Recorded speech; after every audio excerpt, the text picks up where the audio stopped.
पहले हम अजय यादव मधुकर जितना भी सुनवैया बान सबके हम चरण स्पर्श कई के यहीं से भैया प्रणाम करत ही। एक नई नवेली दुल्हन के शादी भई रही, कौनो लड़का लाए का करत रहे और जौने लड़का लाए हो गया इतना परेशान बे, इतना परेशान बोसी कथा बिना ए चचा जब बियाहवा से लौट के आए घरा सखी लोगे पूछत ही तो फलाने कैसे रहो कहिन का हो बड़ा आड़े आड़े चलत हूँ दिखात ना यहू जब से लौटी यहू बड़ा मोहगिराय के कहत बा का कहे अरे भले नैहरे में भले नैहरे में जिंदगी बिताई भले नैहरे में जिंदगी बिताई सखी हो ससुरे नाही जाई।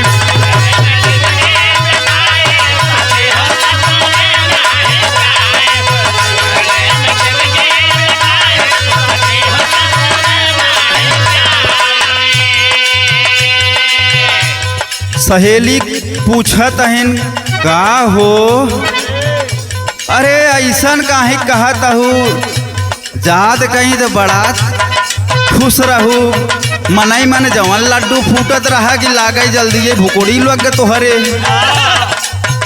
कहत बा भइल बियाह जब गईली ससुरावा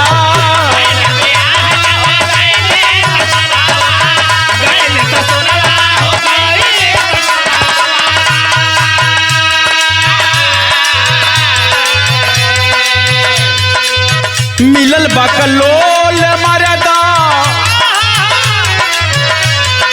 मिलल बकलोल मरदा सूतला बहरावा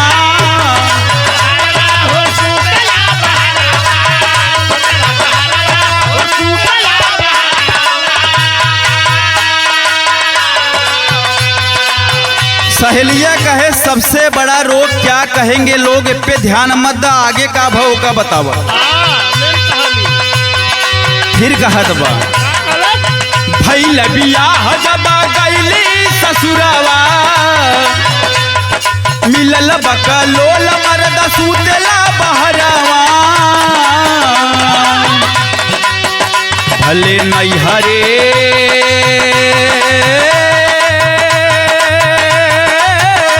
में सखिया रे भले नैहरे में नून रोटी खाई सखी हो ससुरे नाही जाई।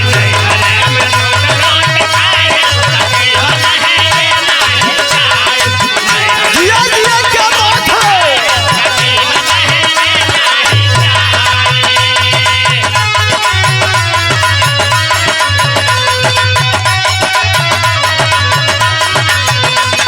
अरे बारे मास्टर क्या बात है बस सुबह चाचा कौनो जोड़ नहीं थे हो तोहरा ढोल के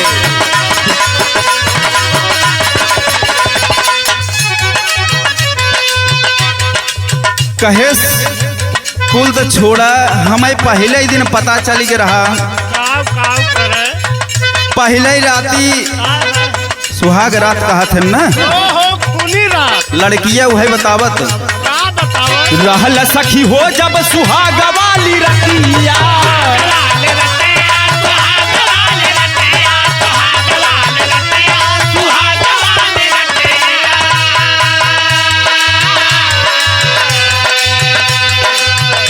दुनिया के मन सेधु आवत है दुनिया के फूल गजरा बिछावा रहत है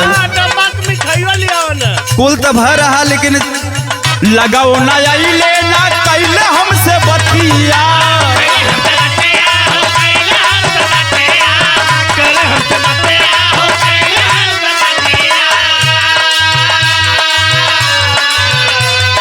लड़किया कहे दुख तो बहुत बा सखी अब का बताई हम तो लेकिन ला मजबूरी के नाम महात्मा गांधी पूछे हो तो बतावा है दुख बहुते बा दुख बहुते बा केतना बताई सखी हो ससुरे नाही जाई।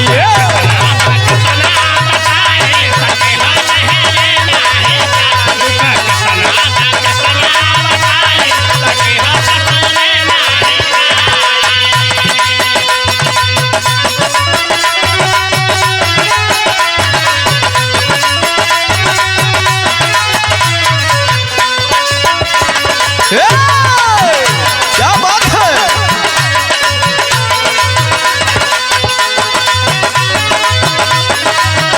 वाह वाह वाह, क्या बात है मास्टर।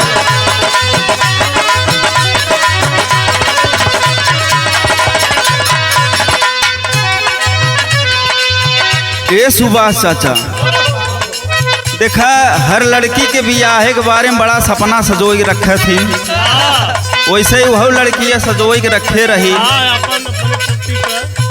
लेकिन तनी ओकर सोचे के हिसाब से उल्टा मिलेगी। अब लड़कियां आप समझते हो थोड़ा बैटरी ओकर डाउन रही। 1/3 रहा। कहत बा लड़कियां देखल कुली सपना कई दिहल पानी पानी।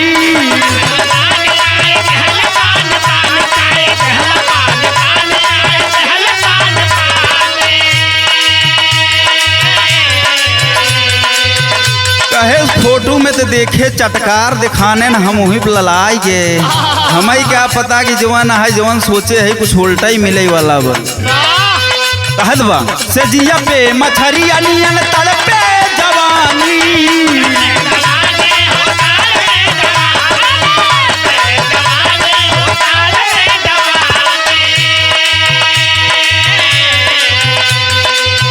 लड़की ससुरे साहिब बहुत दुख में बा और जान इला कि मोह लटकाए के सहेली से ऐसा न बतावत बा, ओकर सहेलियों कंफ्यूजन बा ऐसा न हमारो वैसे मिल जाए।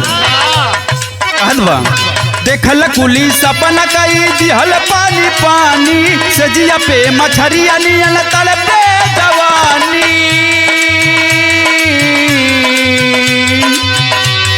अब कहत बा अगुआ राम का पकड़ब ओनाहीन के नाते आज हमारी निर्गत होत बा। कहत बा कैसे अगुआ रहले सखिया रे, अगुआ रहले आ जाए के फसाई सखी हो ससुरे नाही जाए।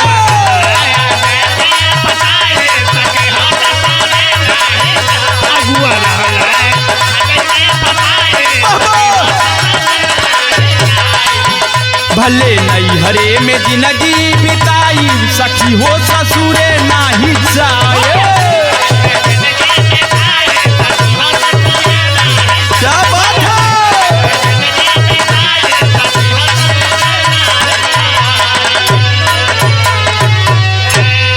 भैया वीडियो अच्छा लगा हो तो शेयर की है, लाइक की है, चैनल सब्सक्राइब कर दी है।